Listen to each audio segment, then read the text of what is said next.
The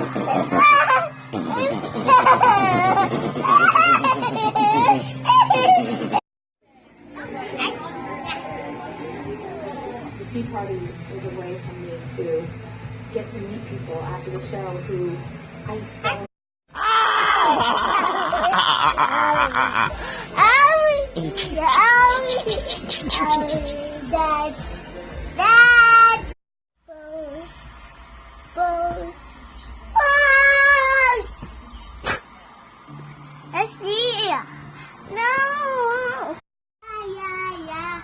Yeah.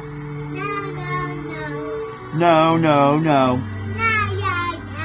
Yeah.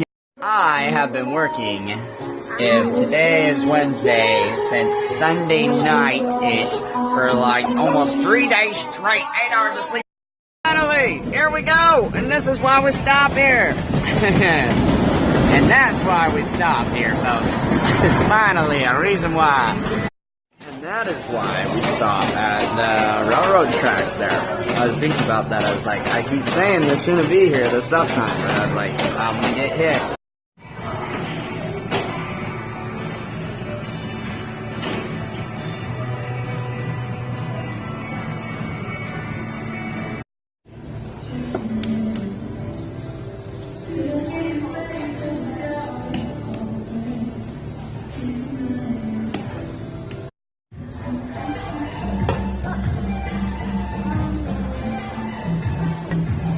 Good job.